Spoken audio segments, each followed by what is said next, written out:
આંગણવાડીની બહેનો દ્વારા અમદાવાદમાં ઉગ્ર વિરોધ પ્રદર્શન કરવામાં આવી રહ્યું છે। સરદાર બાગમાં બહેનો ભેગી થઈ છે અને પડતર માંગો પૂરી કરવા માટે માંગણી કરી રહી છે। વિવિધ પડતર માંગોને લઈ આ વિરોધ પ્રદર્શન થઈ રહ્યું છે। હાઈકોર્ટના આદેશ બાદ પણ અમલ ન થતા વિરોધ થઈ રહ્યો છે। માંગણીઓ કઈ કઈ છે એની વાત કરીએ તો સૌથી મુખ્ય માંગણી છે 14,000 પગાર વધારવાની મુખ્ય માંગ છે। સરદાર બાગમાં આ મહિલાઓ ભેગી થઈ અને વિરોધ પ્રદર્શિત કરી રહી છે।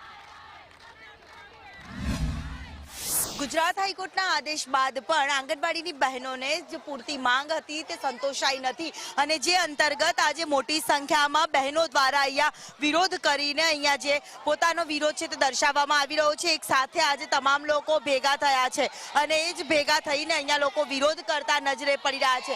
મોટી સંખ્યામાં બહેનો અહીંયા વિરોધ કરી રહી છે। એમની પાસે જ પૂછવા માંગુ છું, કઈ કઈ માંગો છે? તમારી માંગોને લઈને મેદાને ઉતરવું પડ્યું છે,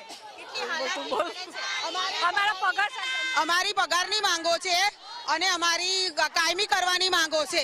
અમારું માનવ વેતન બહુ ઓછું આપે છે, અમને અમારું માનવ વેતન પૂરું આપતા નથી એમ વસ્તુ મળે છે પણ અમને કાયમી કરો એમ, અને અમારું માનવ વેતન બહુ ઓછું છે એમ।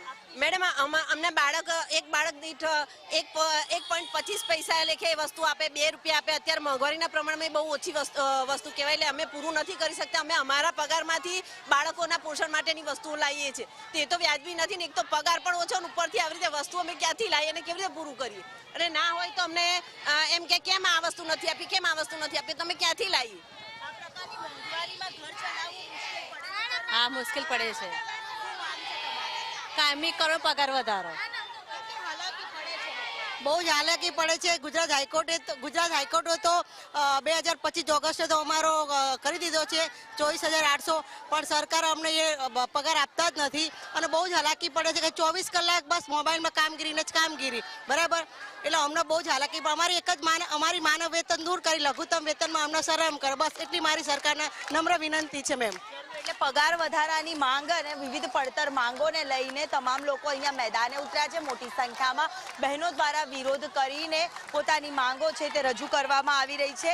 મહત્વનું છે કે ગુજરાત હાઈકોર્ટે પણ આ બાબતને લઈને આદેશ કર્યો હતો, તેમ છતાં પણ તેમનો કોઈ પગાર ભથ્થું છે જે યોગ્ય નથી મળતું। તમામ જે ટેકનિકલો જે સાધન સામગ્રીઓ હોય છે તે પણ તેમને આપવામાં નથી આવતી। તેને લઈને તમામ મહિલાઓ છે જે અહીંયા લાલ દરવાજા ખાતે મોટી સંખ્યામાં ભેગી થઈને વિરોધ કરી રહી છે। કેમેરામેન પુખરાજ શર્મા સાથે દિવ્યા ચૌહાણ, સંદેશ ન્યૂઝ, અમદાવાદ।